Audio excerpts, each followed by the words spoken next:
Hello guys! Lunch break na namin. Extra na naman yung dalawa.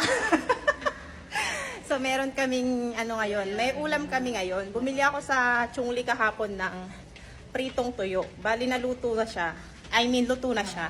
So kakainin na lang namin. Alam nyo ba guys, doon sa Chungli, maraming nagtitinda ng mga lutong mga ulam, ganyan, luto ng mga pagkain, Pinoy food. Tapos 5 piraso, 60 NT yata yun.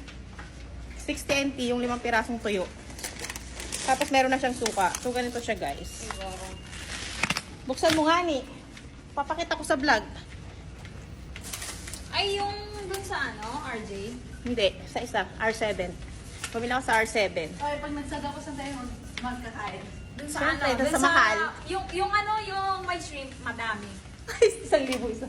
So, dinagdagan na lang natin na. Oo. Tag 100 lang yung budget niya sa atin bawat isa. Hindi, maniwala ko naman dyan. So ayan guys, hindi na nabuksan yung tuyo. Ay, Palilit ano? Ito yung tuyo, ang cute. Ito yung ulam namin. ba't ang baho? Tuyo nga eh. May mabang-bang Amoy, tuyo. amoy pipi. Ay, Ano, amoy? Amoy? Amoy pipi. Amoy pepe yung tuyo. Amoy cheche. nabilis na. Bilis na. So ayan guys, kakain na kami. Tapos naglaga sila bubo kagabi ng itlog. Alam, sexy na ni Cheche oh. Ang payat. Pero So yan mga kasama ko.